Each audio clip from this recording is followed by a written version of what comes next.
Hello friends, welcome back. Do you remember our last video? In the last video, we discussed the starting point of an assessment under section 143, the scrutiny assessment. It was service of a notice upon the assessee. In that video, we discussed the address and the modes of service upon the assessee. Today, we shall be discussing the collection of evidence, the analysis of the evidence, and the ultimate culmination of the evidence and the analysis into the assessment order. The next issue we shall be dealing today would be whether an assessee can make the fresh claim which he has not made in the return of income for the first time when he is before the learned assessing officer. Whether the learned assessing officer can entertain the fresh claim which is not before him in the form of return of income, but only through a mere letter or a revised computation. We shall also be dealing today with the powers of Joint Commissioner, who is the range head, the nature of his power while giving directions under this section, and ultimately the interpretation of the word made in respect of section 153. Hi, this is CA Vaibhav Goel, and please do watch my video till the end. And if you like my video, please do share it, do like it, and do subscribe it. And do not forget to press the bell icon. That is more important. Then only you will get the updated videos. Now we will begin our today's lecture with section 143.3, reading it word by word, and then we will be, as we have been doing in the previous lectures. The first point, on the day specified in the notice. Which notice? The notice we talked in the previous video, 143.2. Because what are the particulars of the notice? The notice should specify the time, the date, and the place where the assessee has to come. With the coming of e-proceeding, the place has no value. It has to be uploaded the e-proceeding portal, e-assessment portal, and it will go to wherever the national e-assessment wing wants it to go. Alright, so it is what does this subsection says, on the day specified in the notice. That is, the assessment would be made immediately on the day when the notice provides the date that the assessee has to come. What does this mean? In case of limited scrutiny, what the legislature envisage here is that in case of limited scrutiny, there would be lesser requirement of evidences, there would be lesser requirement of documents. So on the first instance, the assessee should come and should give the evidences, and the AO would be able to form an opinion, and on the day itself, without any further issue of notice or by any further inquiry, he would be able to make the assessment order. This word signifies this, or as soon afterward as may be. This stands out, this phrase signifies that suppose assessee was able to come, he has given the evidences, but on the day itself assessing officer is not able to make the assessment. Why? Because the records are voluminous, or he is not able to make the assessment order. Why? Because he feels that more notice must be issued. He says, no, you have not given the proper evidences, that this income you have shown as creditors, and this but this creditor should come as your income. So what he says, you prove that these are creditors, genuine creditors. How he will prove these are genuine creditors? By producing various evidence. And similarly, the AO feels, let the assessee produce these evidences. In the meanwhile, I will make private inquiries. How I will make private inquiries? By issuing notice under section 133.6, or by issuing summons under section 131, or by any other mode which is available to the assessing officer. He can make it. That is, he may call for an report from an investigation wing itself, that whether any report is pending or not, if it is a high demonetization case transaction, or some bogus LTCG case or something like that, whether there is any matter pending before the investigation wing or not. Alright, so as soon as thereafter, we shall also be discussing what is the meaning of this phrase, as soon as thereafter, in the light of certain CBDT instructions. A little later, what does this mean? What is the meaning of this phrase, soon as thereafter? meaning thereby whether it can range from 2 months, 3 months. The hearing has been completed long back, but no assessment has been made. So we will discuss a little later, and we will also see the repercussions of the delay in framing of assessment with respect to corruption and all those issues coming up, but a little later. Now moving further, after hearing such evidences, the two words are more important here. The first word important here is hearing.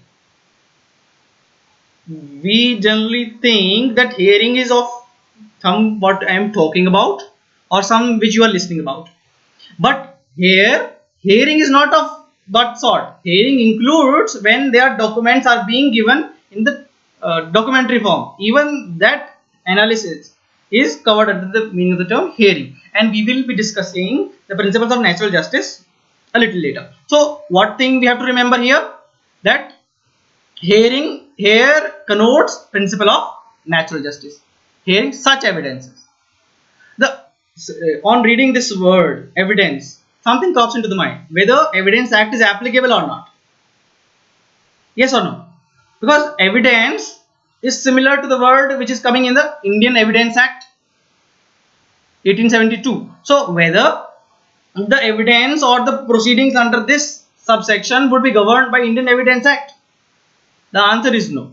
It will not be covered. But we will be discussing how. Why did we come to that logic that this evidence as used here will not be governed by the word evidence as used in the Indian Evidence Act. The technical rules given therein will not be applicable here. But the general rules of Evidence Act as to presumption, as to proof, as to ownership, as to statements, as to admissions will be applicable here. But not the technical rules.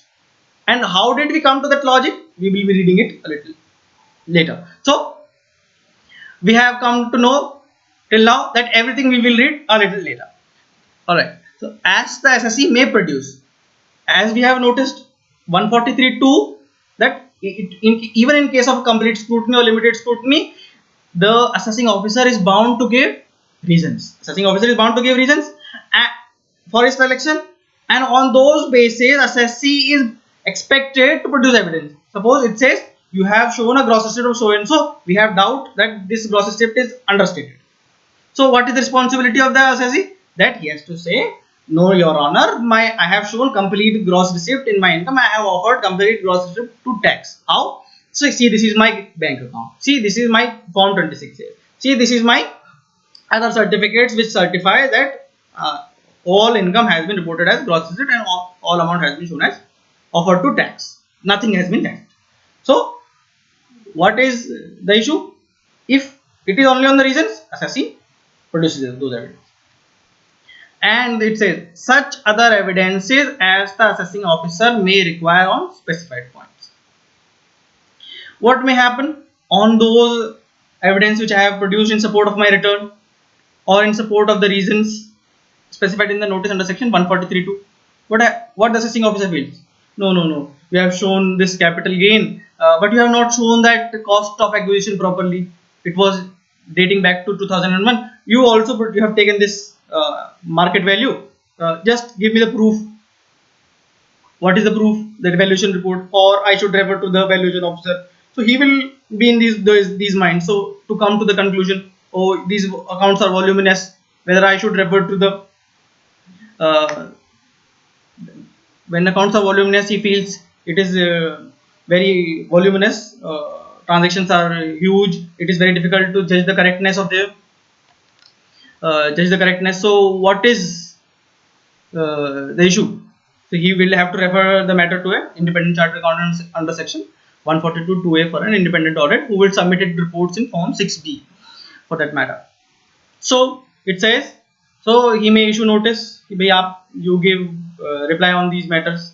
So after considering all those materials, now the term comes up, material. The earlier word was evidence. So whether these two terms, material or evidence, are something very different? The answer is no. These two terms are not at all different. Evidence and material, both are same thing. Which he has gathered. How he will have gathered? As we talked a little earlier, by making an inquiry under section 133(6) or by issuing summons under section 131. The assessing officer shall by an order in writing. What does this suggest? Order in writing. It suggests that the order has to be in writing. But whether an order in entry sheet or in the order sheet is sufficient enough? The answer is no. Why is it not sufficient enough? We will read it later. How the entry in the order sheet is not sufficient vis-a-vis the appellate rights of the assessee? We will read a little later. So, later in today's video itself. So, what does this section say? Prima facie, that on the date specified in the notice, assessing officer can make an assessment, or as soon as thereafter, after hearing all such evidences. What is the requirement? He can make assessment only after hearing such evidences and on such materials which he have gathered at the back of the assessee. Only after giving him due opportunity. Though the word does not say due opportunity, but it is very much evident from the use of the word hearing. Because hearing in itself includes principle of natural justice. Now, I was very fast. Now let's come and slowly analyze each and every bit of what we have underlined above. Now what it says. Before completing assessment under this section or any other section, meaning thereby when we will be discussing assessment under section 148 or we will be discussing assessment under section 153 capital A or 153 capital C, certain principles which we are just reading now will be applicable mutatis mutandis, that is as it is. Though the wordings may be different, but the principles emanating from here would be applicable everywhere. So what it says, before completing assessment under this section, the learned AO has to hear the assessee. This principle is an indispensable requirement of assessment in any section, and it has been statutorily recognized in this subsection as well. The assessment under this subsection can be made only after hearing the assessee in the three respects. What I read before, what are those three respects? Number one, when a notice under section 143(2) is issued, assessee is intimated about the reasons for selection of his case.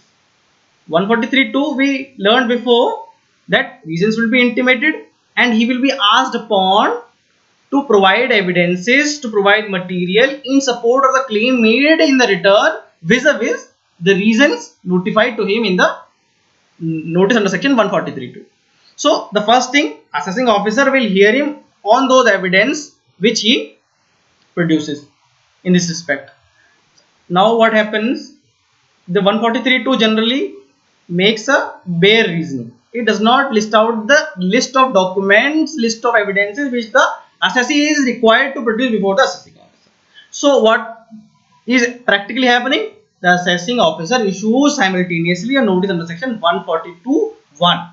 See, this is the reasons. So in support of these reasons, you have to produce these documents. Only after analysis of these documents, I would be satisfied that you have not understated the income or you have not understated claimed excessive loss or claimed excessive expenditure or depreciation. The four conditions which we read in section 143(2). So the first point is very much clear. Now we come to second point. On the analysis of the evidence so produced by the assessee, if the learned AO required any clarification. Alright. So he said you have claimed deduction under section 54. So substantiate. So in support of those documents, assessee produced various documents. He did not produce the copy of registry, thinking that I have given the proof of payment to the builder, which is within the due date. So I don't need to produce a registry. Assessee felt like that. But what happened? Assessing officer said you would have taken the money to the builder and the builder would have deposited with himself, and you have claimed the deduction here. After the expiry of the time, he would have returned to you. How would I know that this deposit have actually resulted in a purchase of an asset? And how will I satisfy? Because it is a requirement of section 54 that the asset need to be purchased. then how will the assessing officer will satisfy himself? He will satisfy himself only by seeing the copy of the registry. He said, bring me that copy of registry. So it will come under this clause 2. What it says? Now assessee is bound to produce that registry, and only after seeing that registry he will be able to identify whether the purchase has actually been made within the period of 2 years as specified in the section 54. Alright. So now comes point number 3. Learned AO also makes certain other inquiries under the Act, or he may have received information from investigation wing. If he intends to rely upon the same, he should disclose to the assessee the substance of such material. Though he is not required to inform the source of such material to the assessee, but he is required to give him an opportunity under section 142 subsection 3 to contradict or to cross-examine in respect of any material gathered and proposed to be utilized for the purpose of assessment. What happens?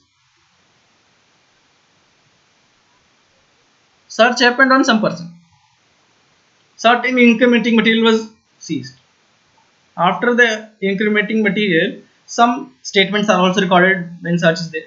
In that statement search, suppose the person search was me, myself, Vaibhav Goyal.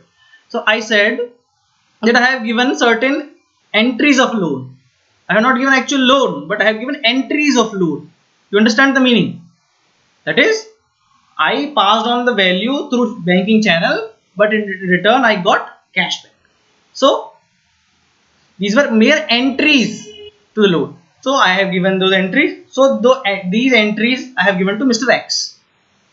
And now Mr. X assessment was going on. The information was supplied by the investigation wing to the AO of the Mr. X. What happened? Now AO of Mr. X wished to use that statement of Vaibhav Goyal against in the assessment of the Mr. X. So whether he can do it? The answer is yes. But he has to follow certain procedure. What is the procedure? That he has to intimate the appraisal report as received by him from the investigation to the counsel of the Mr. X, so that what all material he is going to use against Mr. X must be aware. Alright. And when Mr. X would be aware, he also has the right to cross-examine me. So AO is bound to intimate Mr. X that you have the right to cross-examine me. If counsel of Mr. X comes forward to the AO and before AO and asks AO that give me the right to cross-examine Vaibhav Goyal, so the AO cannot deny it. And if this right is denied, this is a violation, gross violation of principles of natural justice. In the case of Andaman Timbers, it has been held that the right to cross-examine is the basic part of principles of natural justice. We will be reading it in today's lecture itself. So what we have come to know that assessment can be framed by the learned AO only after hearing such evidences which was on those matters which were informed in notice under section 143.2 or 142.1 supplied along with 143.2, or on the analysis of the evidence produced by the assessee. He comes to know that on certain other specific points I need to get more information only after hearing those material. So the third point is the material which he collected at the back of the assessee, in which the active role of assessee was not there, but he collected at the back and he wished to use those material collected at the back of the assessee in his assessment. So he has to provide him the opportunity. See, I have collected this material that which you are showing it as capital receipt or which you are showing it as low liability is not actually the liability, is your income. So I wish to assess. Assessing officer says I wish to assess. So these are the material. If you have to say anything, if you have to bring any other material on record, if you wish to contradict or if you wish to cross-examine or whatsoever you want to do, you do it.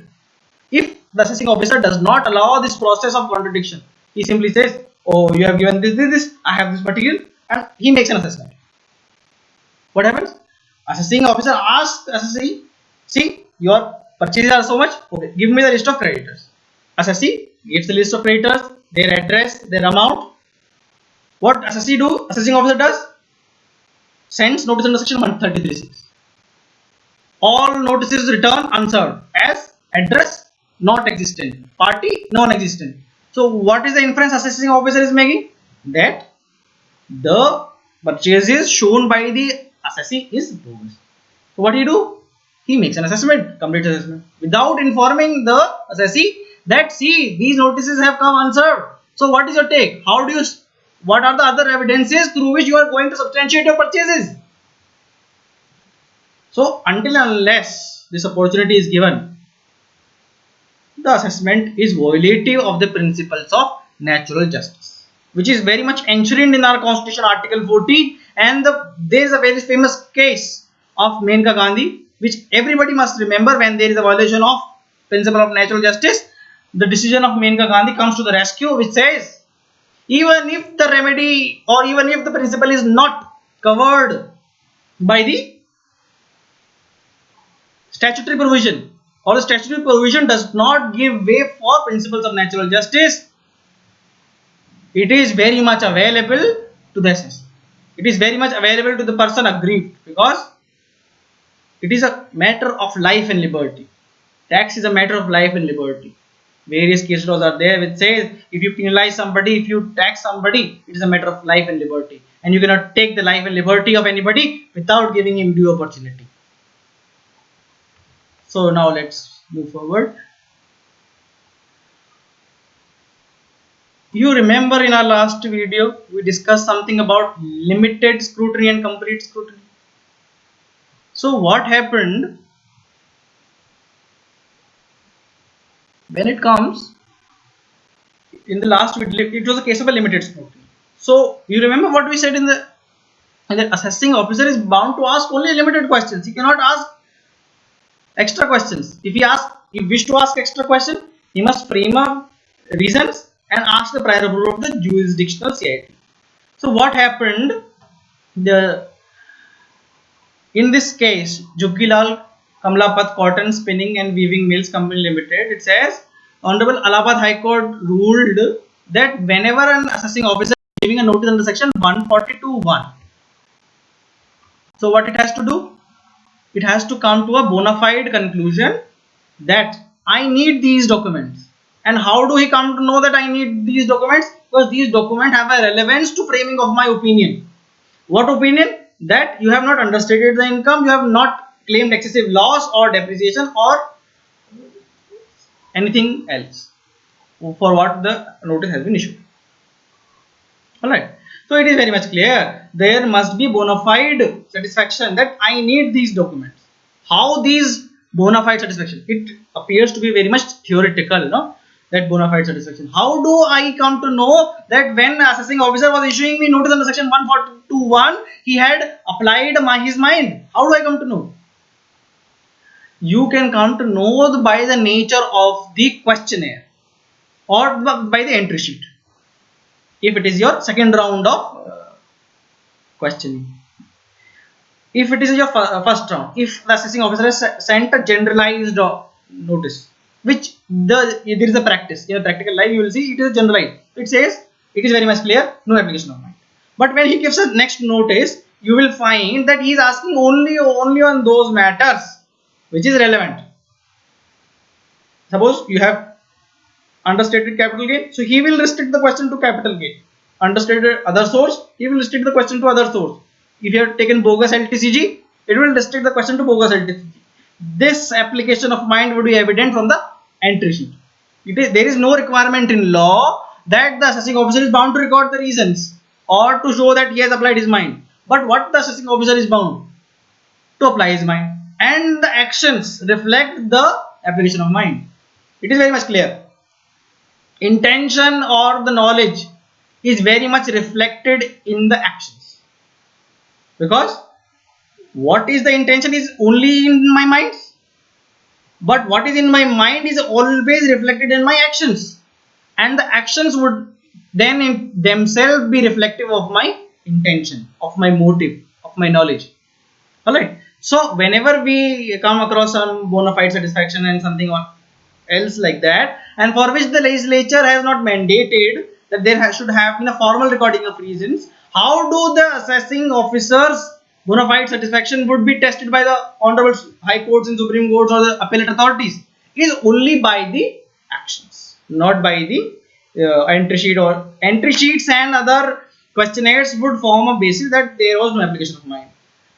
And when we will be reading section 148, the case law under section 148, we will be more specific about how to get to know from the evidences. I will be sharing certain case laws therein, certain case studies therein, where we will be able to know from the actions themselves that there is no application of mine. Okay, so let's carry this question to the next video. Now, modes of election 133(6). All right. Then 131, summon, and the assessing officer has the power of summoning anybody. And statement recorded and admissions on search and survey. Valuation report obtained. Valuation. Suppose there is capital gain, there is cost of acquisition. Cost of acquisition has to be taken as on the date of 1st April 2001, or there are certain other valuation issues. Or I am a charitable trust, I have invested so much amount in construction of schools, and whether I have invested only 10 crore rupees in construction of school, or whether I have constructed 1 crore rupees, or whether I have 100 crore of investment in my school. How do I come to know? Assessing officer, he says, let the matter be referred to the valuation officer. The valuation officer will tell me whether a school has been constructed for 10 crore rupees or 50 crore rupees. What is the value?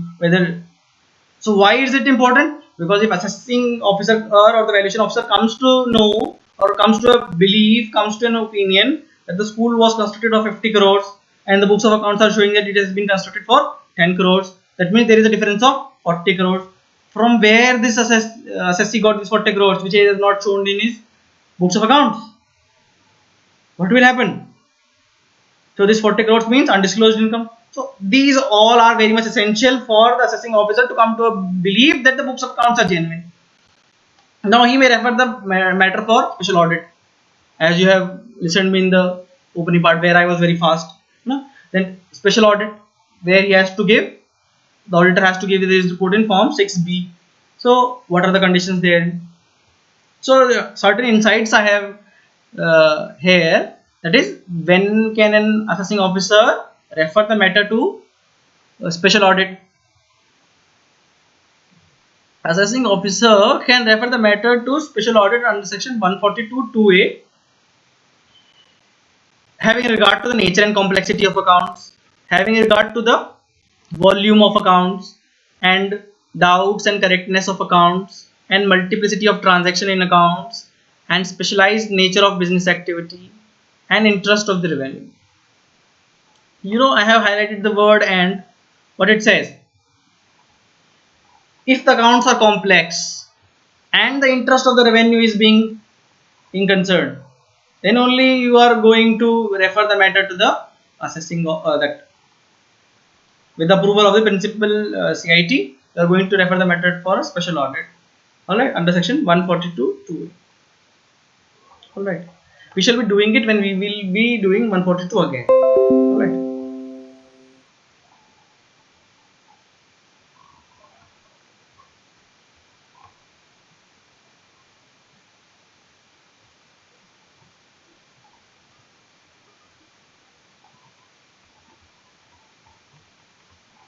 Now we were all talking about principles of natural justice.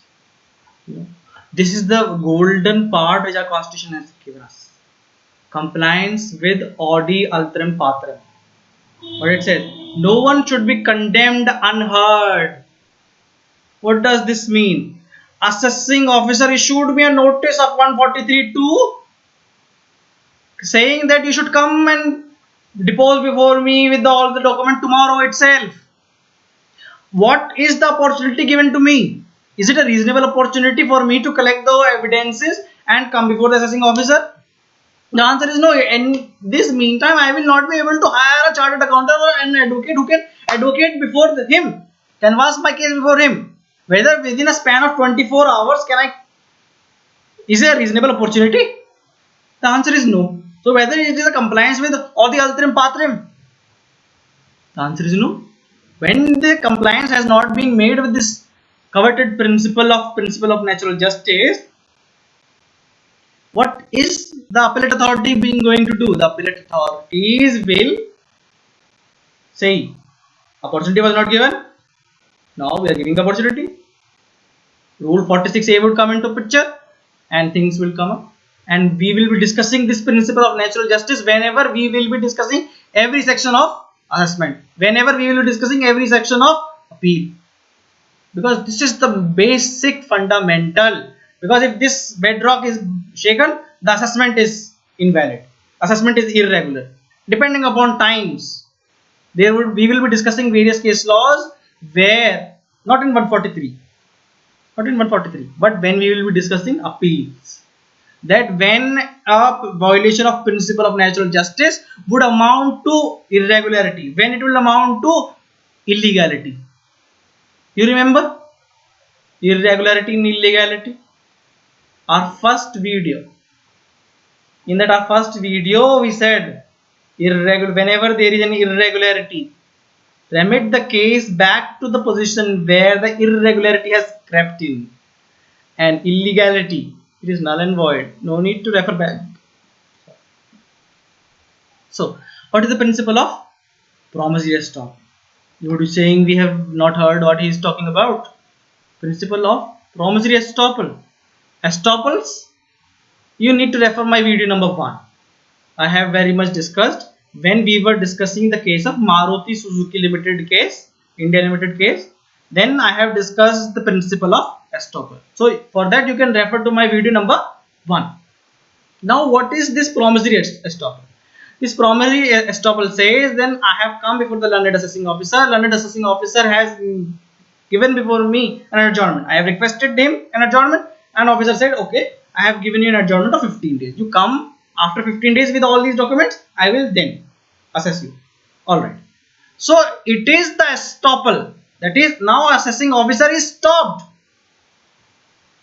from making an assessment on the assessee during this time period when adjournment is there. So now assessing officer has promised that by this promise I am stopping myself from making an assessment till the date of adjournment fixed.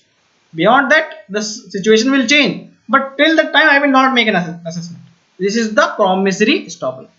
Now what is this theory of legitimate expectation, and how is it useful in assessment? This theory of legitimate expectation says that over the years there has been a process, that is, whenever the notice under section 143(2) comes, until we go before the assessing officer, request for a sine die application. With the sine die application, what it say? Till we give you notice under section 142(1), the matter has been sine die adjourned. That is, a fresh notice will come and there will not be any assessment immediately on the first notice itself. Now the sine die applications would be very less because the time period earlier was 24 months. Now it has been reduced to 12 months.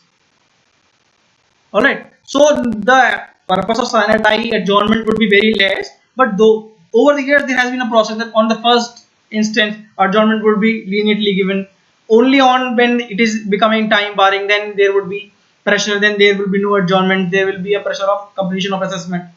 So there is an expectation of the assessee and the counsel of the assessee that on the first instance I will not be denied the adjournment.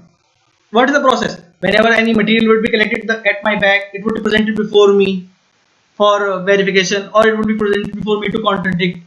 So this is a legitimate expectation. And what is the legitimate expectation? That there is a judicial precedent, so that would be applied in my case, or there is no decision of the Honorable Supreme Court or High Court in my favor, but there is a decision of another High Court in my favor, and which the learned assessing officers in the past have been applying in some other cases. So this would be applicable. How do I come to know that this case has been favorably applied by the assessing officer in other cases? Through RTI. Now right to information has come as a tool, but there are certain limitations there too. But if I come to know, if by my counsel is so senior that he comes to know that this judgment has been applied in various other cases, so the assessee or the counsel of the assessee is very much right in expecting, or there is a legitimate expectation to them that I would be given the benefit of that case law. So if I am going very fast, please do comment me in the comment box. In the next video I will do my speed a little slow. Failure to give notice. You remember Andaman Timber case which I referred to you before. So what happened? If cross examination is not given, it is a null and void. Null and void. When? Before assessing officer I said, give me right to cross examine. Assessing officer said no. Before CIT appeal I said, give me right to cross examine. Assessing of CIT appeal said, oh, you were not given the right or the opportunity to cross examine. I am giving you the opportunity. So now whether it is a null and void, whether assessor can claim that it is null and void, answer is no. If tribunal also does not give the assessee the opportunity to cross examine, then only it is null and void. And we will be reading, when we will be reading appellate procedure, then we will be reading where there are various case laws wherein the right to cross examine has been held to be fundamental, but there are certain situations where it has been held to be non-fundamental. That is, one of them being assessee himself or the counsel of the assessee himself did not ask to cross-examine in the assessment proceeding. So whether he has a right to ask for cross-examination in the appellate proceeding or during the appellate process, we will be reading those case laws there when we will be doing appellate procedure. Alright. So we should not frame a prejudice. I can tell you, but we should not frame a prejudice. We should be doing it with open mind. When we will be reading appellate procedure. Now we have summarized principle of natural justice.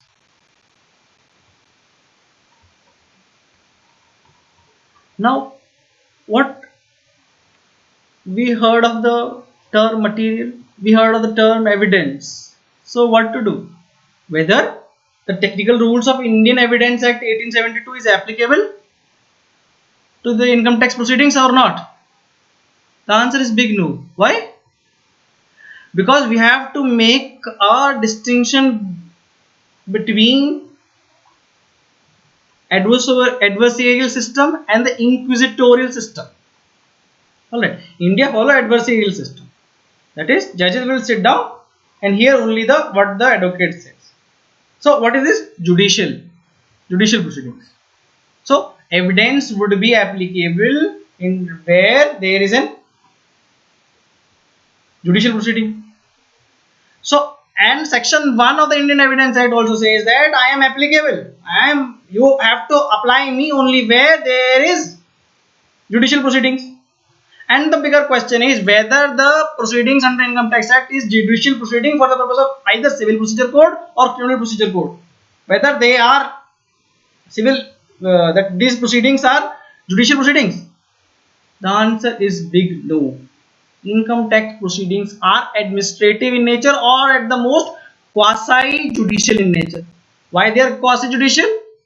Because the assessing officer himself has to make an inquiry. So he is working as an agent of the state. Now he has himself to come to an opinion. So for applying that opinion, he has to apply his mind. That is logical mind. So it is judicial proceeding. So it is quasi-judicial, not judicial. So since it is quasi-judicial, the Evidence Act is not applicable. Now somebody said, you read section 136. What did it say? Section 136 of the Indian Income Tax Act. It says the proceedings under the Income Tax Act shall be treated as judicial proceeding for the purpose of section 193, 196 and 226 of the Indian Penal Code, read with section 195 of the Criminal Procedure Code.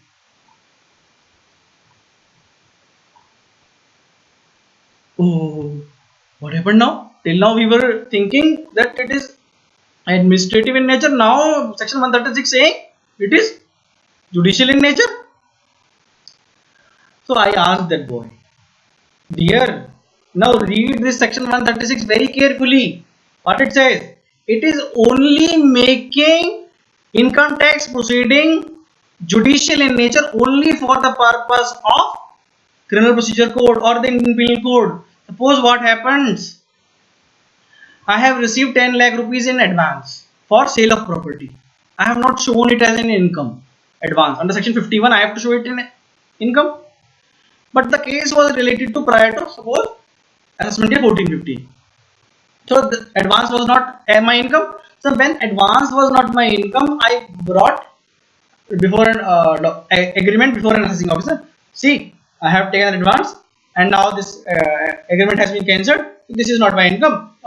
You don't need to assess this income in my hands. But this evidence was false. If this evidence is false, can the assessing officer go before and make a complaint before magistrate? See, assessing making a false evidence, and he should be punished for making a false evidence under section 193, 196, 226 of the IPC. So, the magistrate would have said, look, assessing officer, look, your grievance is genuine, but since your proceedings are administrative or quasi-judicial in nature, I am not going to help you. So what would this resulted in? Assessee is giving false evidences, obtaining assessment order on false documents. So what the mechanism was thought? Bring in section 136, which only makes income tax proceeding judicial only for the purpose of 193, 196 and 226 IPC, not for the purpose of any other purpose of Civil Procedure Code or for any other matters or Indian Evidence Act. Meaning thereby, if I produce a false document, the assessing officer is very much within his right to refer the matter to the magistrate and file a complaint. Alright.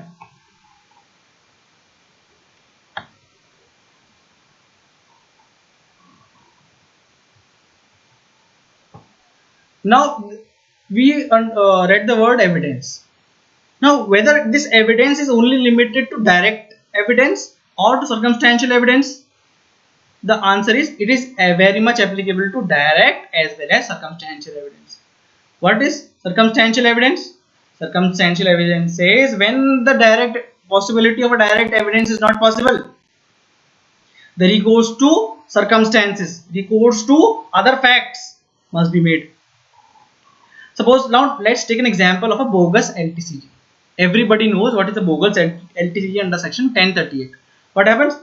I produced everything, every legible document, be it company certificate, be it confirmation, everything I produced, which suggests that the transaction was done through a MAT account, demat account, transactions were genuine, payment flowed through banking channel, payment received through banking channel, everything was looking genuine.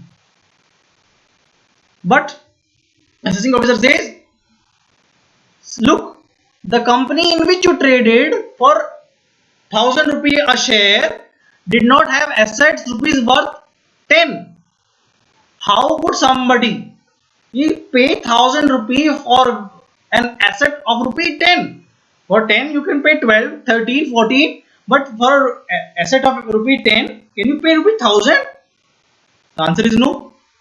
So this is a circumstance that though you have given all evidences which are genuine in nature, but these so-called evidences have to be understood in the light of surrounding circumstances. What was the surrounding circumstances? The balance sheet of the company in which you traded did not have asset worth rupees 10. So this is a circumstantial evidence. Now another circumstantial evidence comes in there. There is no drawing in your books of accounts. SSC went to a chartered accountant on the last day and chartered accountant made the balance sheet and uploaded it. What happened? He forgot to check that in the capital account the SSC has failed to make a proper withdrawing. And when there is no drawing, assessing officer says, oh, you are so much dedicated to your business that you have not taken even a single rupee for your home. How you ate? How did you made your personal expenditure? How did your children go to school? They will not have money. You don't have money. How do you survive? You are so much dedicated to your business that you are flowing all your income in your business. Then assessing officer says, that means you have some side income or your income, you have deflated your income. Alright, that's why. So these are certain circumstances wherein these are not very much apparent, but these have to be inferred from the circumstances. There may be another situation. Oh, there is an old man. He says, I withdrew 10 lakh rupees in 2005 and I deposited that money in 2012 in my same account from which I withdrew it. Now I am an old man. I am asking, see, sir, I have withdrawn it in 2005. I have kept it with myself. I am an old man and I am depositing it now. The assessing officer will say, oh, there is no law which prohibits you to withdraw from the bank and keep it with yourself. But dear uncle, look at your bank statement. What is there in the bank statement? You are withdrawing 500 rupees. You are depositing 1500 rupees at times. If you had 10 lakh rupees with yourself at that point of time and you continued it till that point of time, what were those circumstances which forced you to deposit 1500 rupees, 1000 rupees, which forced you to withdraw mere 500 rupees? These circumstances suggest that you did not had that 10 lakh rupees you have withdrawn in 2005, or justify me with the circumstance. Alright. Similar happens when the certain bank accounts are there. These bank accounts are not reported in the audited balance sheet. Assessing officer gets to know that you have deposited 10 lakh rupees in such and such account, and this account is not reflecting in the books of accounts. What it says? You are making frequent deposit and withdrawals. One counsel said, sir, I have showed it in my capital account. So I have made, so he said, you are making frequent deposit and withdrawals. Why? He said, I have deposited from the withdrawings. So assessing officer asked, what was those circumstances which forced you to withdraw and then ultimately deposit? Assessing officer can take an reasonable inference that you had some other business which you have not shown. Alright. And for that other business he can presume a presumptive income. There are various other circumstances. If you have any other circumstances, in what circumstances circumstantial evidences can be considered, you write me in the comment box, I will reply. Evidentiary value of affidavits. Now we have to read it very carefully. During the assessment proceeding, Learned Abe came across that Mr. A was in receipt of rental income, which he was not showing in his return of income. Alright. Mr. A filed an affidavit stating that the property from which rent is being received is ancestral property and therefore rental income is that of the HUF. Okay. So assessment of Mr. A was going on and Mr. A said that this rental income which is coming into my bank account is not my income but is the income of my HUF to which I am the Karta, and therefore this income is not taxable in my hands but is taxable in the hands of A and HUF. So the assessing officer says, provide me the document or the registry of this property. Assessee says, see, this is the ancestral property. I do not have the copy of the registry because this is my Dadalai property. Since what age is these properties in my family, I don't know. Only I can produce that this is in my and my brother's mutation name and this is going on from ages. So this is the property of HUF and he gave an affidavit to it. All his brothers, sisters gave an affidavit to it that this is an HUF property. So whether the assessing officer can disregard this HUF and treat this income as my income just because I have not produced any document in support of my affidavit? The answer is no. Because what principle we have to remember is no documentary evidence to suggest that the content in affidavit are doubtful or the deponent has not been cross-examined to bring the falsity of the statement. Meaning thereby before assessing officer there are no evidence that what is being stated in the affidavit is wrong, or the fact that the assessing officer has cross-examined me, made me some leading questions or asked me certain questions which would have said, or the reply to which I would have said a different answer. If those two things are not there, what are those two things? There are no other circumstances which says that this property is my property, not that of the HUF. If assessing officer would have made private inquiries and would have come to the conclusion and brought certain materials to the table, what are those materials? That this is your property, not of that HUF. and then I am saying by an affidavit, then I am wrong. Then affidavit would not suffice, because there is material on record which suggests that this is my property, not the property of the HUF. So there must be an existence of a material to deny that the affidavit, contents of affidavit are wrong. The materials may not be only be documentary. It can also come from my cross-examination. I should be cross-examined, and if I am cross-examined, I give some reply which contradicts my contents. So the affidavit in itself is not reliable. Alright. So if suppose assessing officer asks, since when it has been mutated in your name, why this brother is not in that mutated name, and what all are those circumstances? If considering all those things, if assessing officer comes to believe that your affidavit is wrong, he is bound to disregard it. But if no evidence is there, he has to refer affidavit. Another circumstance, he has to the assessee has to show that this document is not available at all. If assessing officer comes to the finding that this document is available and the assessee is just evading the production of that document, then it is affidavit is not valid. Even there is no material. Why? Because you are evading, and when you are evading, there is a presumption in law under section 114 of the Indian Evidence Act. Though I am referring section 114 of the Indian Evidence Act, but this is a general principle. Something which is in my possession, which I am bound to produce, and I am now not producing it. This will give rise to a presumption that the evidence, if produced, will go against me. So that's why I am not producing it. Clear it? Okay, now? But that is one thing. Now it comes the principle of res judicata and the doctrine of consistency. What is the principle of res judicata? Res judicata says, when there is an, I have come before assessing officer, and assessing officer, I am using the word assessing officer wrong. Why? Because res judicata does not apply to income tax proceeding. Res judicata. Res judicata simply says, I have come before a court and the court has given a decision in my favor or against me. So I cannot go bench hunting for a same matter before any other court. Alright. Suppose matter X was taken before one bench and that decision has been against me. So I cannot go before bench B with the same matter.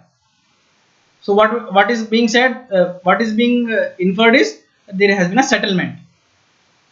So what happens? One assessee said, in year 1 you have treated there are two portfolios. One portfolio I have treated as capital asset, another portfolio of shares I have treated as trading. So what happened? 1 year this happened. Another year assessing officer said, the asset which you are treating as capital, I am treating it as business, and the one which you are treating it as business is I am treating it as capital. Why? Because there was change in the number of transactions, and based on those change in number of transactions, assessing officer felt that this has to be made, and the relevant applications of section 45(2) or any other act, any other provisions of the act was made. Now assessee said, sir, you are making a mistake. What mistake? In the previous year you held this portfolio A as capital asset and portfolio B as business asset. Now you are interchanging it, and the principle of res judicata says you are not allowed because there has been a settlement between you and me. The court said the principle of res judicata is not at all applicable in income tax proceeding because each assessment year is in itself an independent issue, is an independent case, and every year the circumstances changes. When circumstances changes, the principle of res judicata will never apply. Now what to do? So issues which were settled in the previous year, either in favor or against, will be re-agitated if the similar facts come before in the next year. Suppose an expenditure under section 57 was allowed in the previous year on similar facts and circumstances, whether the same would be allowed in the next year or not, or the expenditure which has been allowed to be over several years, some intelligent, brilliant officer comes and he says, look, You are taking it wrong. I am going to disallow it. So whether he can do it, because res judicata is not applicable. The answer is there is a principle of doctrine of consistency. It says until and unless assessing officer is bringing change in facts and circumstances, the benefit given must be continued to be given. But this does not mean that he is bound to give an erroneous. Remember, he is not bound to give erroneous benefit, which in the previous year was given or in the preceding years was given. He is only bound if there was two conflicting views possible, and in the preceding years, over the years, this has been a practice. What has been the practice? To give a decision in your favor. So assessing officer is bound to continue that principle of consistency. And you know where this principle of consistency has its roots. This principle of doctrine of consistency has its roots in theory of legitimate expectation. You know, because over the years this claim was being allowed to me, so I have a reasonable expectation that this will be allowed to me in the next year as well. So why should I disallow an expenditure which over the years has been allowed to me? Alright, until unless assessing officer is able to prove that there is a change in law or there is a change in facts or the benefit which have been made available to you in the preceding year was erroneous. Clear, no? So everything is interrelated until and unless we are able to remember all the principles. The principle of doctrine of consistency has its roots in principles of natural justice. Everything is rooted in principles of natural justice. Now, the main crux of our discussion would revolve around this fresh claim versus recomputation during assessment. So we will be discussing this. What is this? No change can be made in the ROI